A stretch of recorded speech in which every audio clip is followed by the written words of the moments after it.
Alright, welcome to another episode of Life and Whiskey. As always, I'm Jordan, and this is going to be episode number 2 of blending budget whiskeys to try and make a better whiskey. Sorry if the audio quality was not so good on the last video. Hopefully it's a little bit better on this one.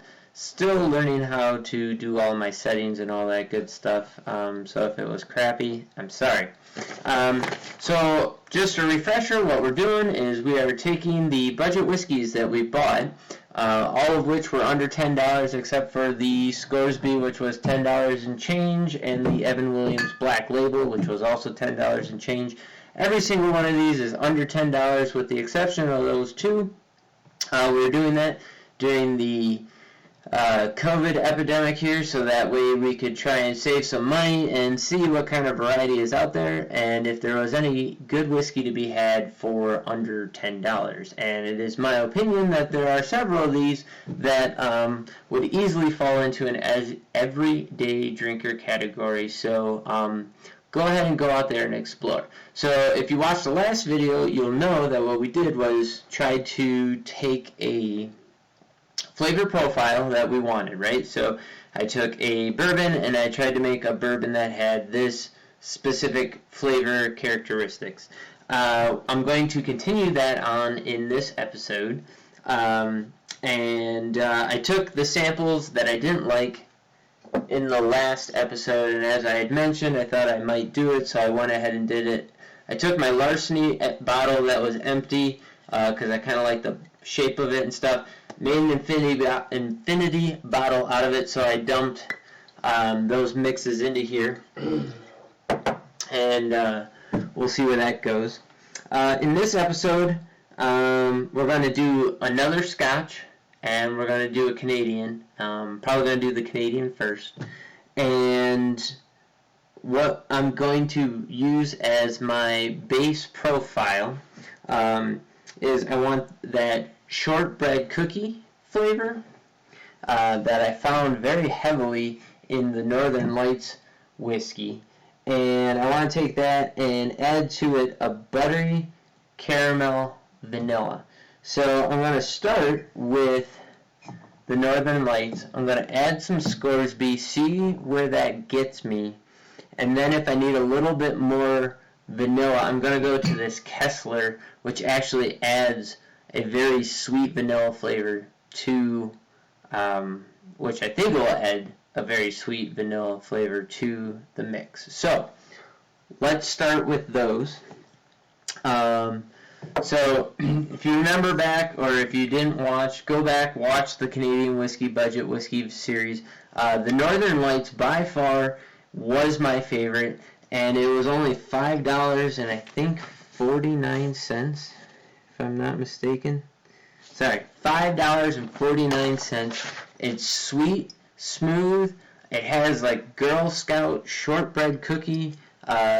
Very forward in both flavor and nose. It's a very nice and interesting whiskey. It's sweet, so you know they're kind of hitting right down home plate trying to go for mass market. But you know, it's interesting, and so I'm going to use that to start with for my flavor profile here. Yeah, it's a very interesting and very nice nose and flavor. So then we're going to mix in some Scoresby. From this, we're hoping to get that oily, creamy, kind of buttery flavor that rounds out the middle part of the Scoresby profile. I'm also going to get that malty mustiness that's in there. It's going to be a malty sweetness. So we'll see if we can bring those together. So in total, I expect this to be a very sweet and rounded profile with a very oily and clingy feel to it, mouth feel to it. And we'll see where that gets us. So on nose alone, I get very sweet vanilla caramel.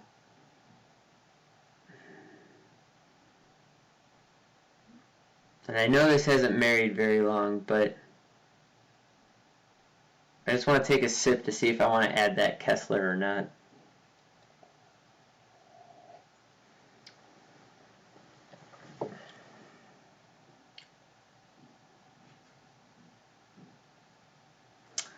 That's pretty interesting.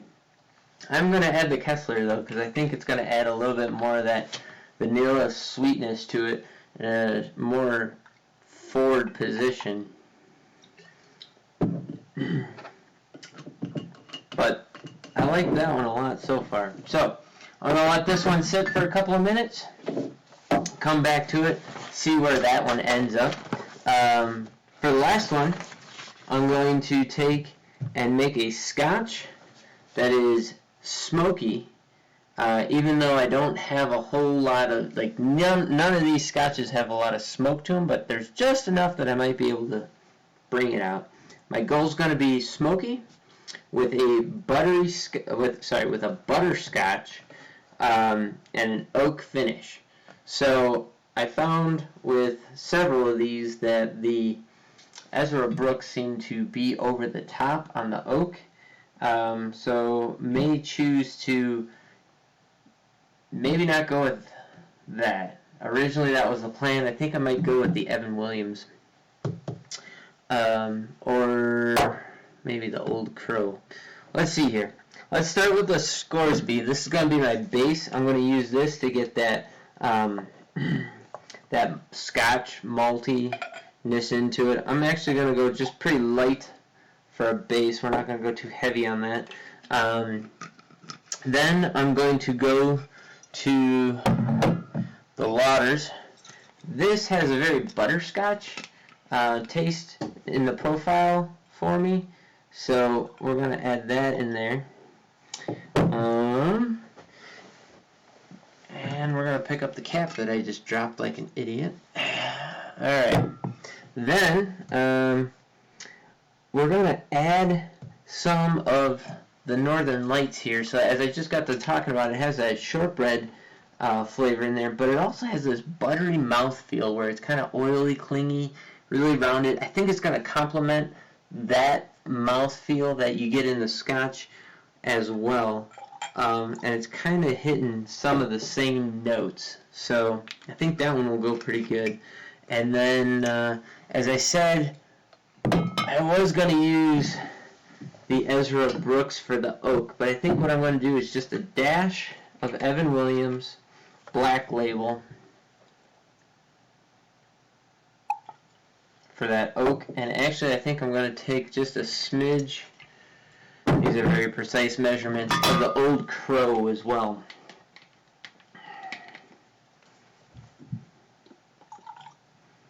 There we go. Just a couple dashes of each of those in there. See if we can't get that oak characteristic to come through. Wow. On the nose, I think we improved the nose quite by 50%. It is coming out as creamy and buttery. It almost has a floral component to it now. But heavy, heavy, heavy caramel. But not, normally I say like milk caramel. This is like Tootsie Roll caramel.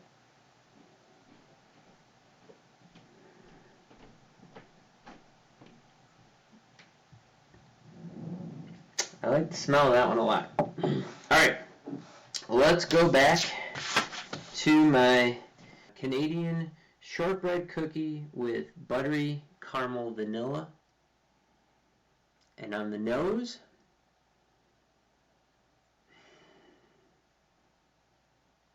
I get some oak, some caramel,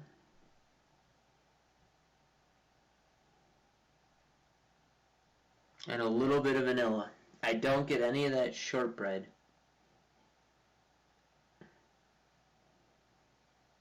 Even way in the glass.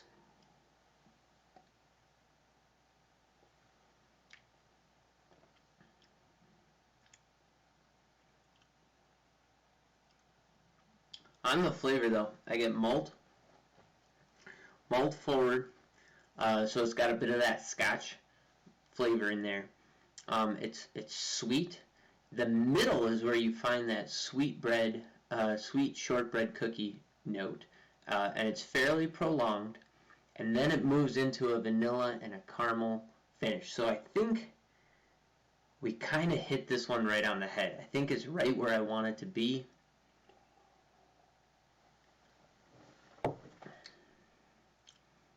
There's a bunch of different sweet notes in there, like a brown sugar, candy corn kind of a flavor.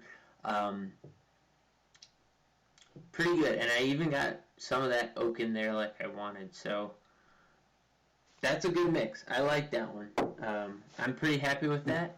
I think that was a really good job of blending those ones together.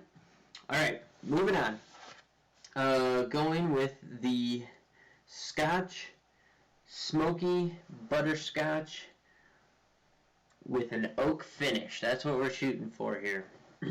Let's see what we got on the nose. On the nose, it's malt, scotch, butterscotch, sweet brown sugar, and vanilla. That's what I got on the nose. I'm not finding a butterscotch note very dominant in there. Okay, now remind you, I'm coming off of that Canadian flavor profile, so we'll see if I can pick up what I want out of this one. Let's see here.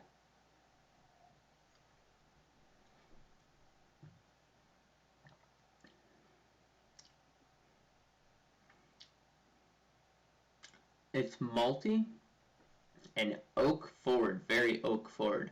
Slightest hint of smoke and peat. It's not a peated whiskey though, which is interesting. That I'm getting a smoky peat flavor in there. A lot of sweetness. I was not finding the butterscotch note, but I'm definitely finding milky caramel and vanilla extract. Vanilla.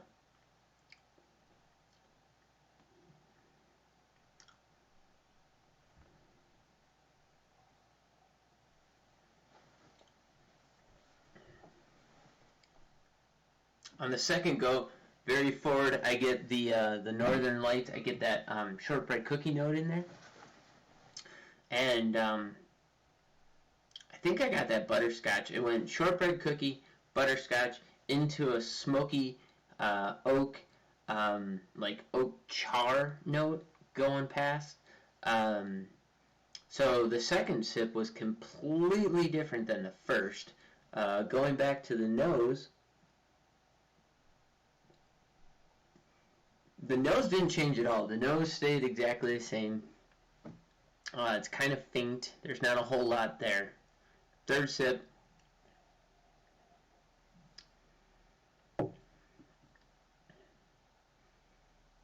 Boy, going back on the third sip, I got like the floral, similar to this ancient age note. Yeah, there's a lot of interesting stuff there. So that was 3 different sips, 3 different flavor profiles I pulled out of it. I think this is going to be something, it's not as well balanced as like a better whiskey, a higher end whiskey. And it's not as smooth transitioning from flavor to flavor, but 3 different tries and 3 different flavor profiles makes me think that this is something that I'm going to want to sit with for a while and explore it. Which I don't know of a single $10 whiskey that anybody's ever sat down and said, hey, I want to explore this. So as far as nuance goes, I think that's pretty darn good. It's definitely interesting, and I would say that it's better than the parts, right? So the sum is better than the parts on that one. Same with the Canadian. So the first video kind of struck out on some of them. I say both of these are worthy of trying. So feel free, go out there, give it a shot, see what you can come up with, try some mixes. And if you have not ever started an infinity bottle, I encourage you to do so. The one I got upstairs I find to be better than any of the whiskeys that I have unto themselves. There's just something about it. Now, they can go sideways real quick, and they can go bad and whatever else. If you start putting, flavors in there that aren't necessarily awesome. But it's a good experiment, and I think it's a good way to go. When it comes to this, blending stuff, it's an art and a science, and although I didn't do anything with proper measurements or anything like that, if you want to take it to that level, you certainly can, and it's going to do nothing but help. But, for just winging it, I'd say I created some pretty interesting things that I would love to sit with for an evening and kind of work my way through. So go out there, explore some of those budgets, and next we're going to move into making some mixed drinks with these, and we'll see where that goes. And I thank you guys for watching. If you could, please like and subscribe to the channel. Hit the notification bell. That'll alert you when I get new videos posted. I know I've been gone for a week and a half or 2 weeks now while I was building this setup and everything. So hopefully videos will be coming a little bit more regularly now. And just thanks for everybody who's watching and commenting. The more interaction I get on the videos, the more that I will be boosted in the YouTube search engine. So anything you guys could do would be greatly appreciated, and I appreciate everything that you guys have done so far. If you have any ideas of something you'd like to see, please throw that in the comments below. Alright, we're going to just keep this train moving. Thank you for everything that you guys have done so far and for watching this video. Share it with your friends, and I hope everything is going well for you guys and that you guys continue your exploration of whiskey. Thanks for watching. Have a good one.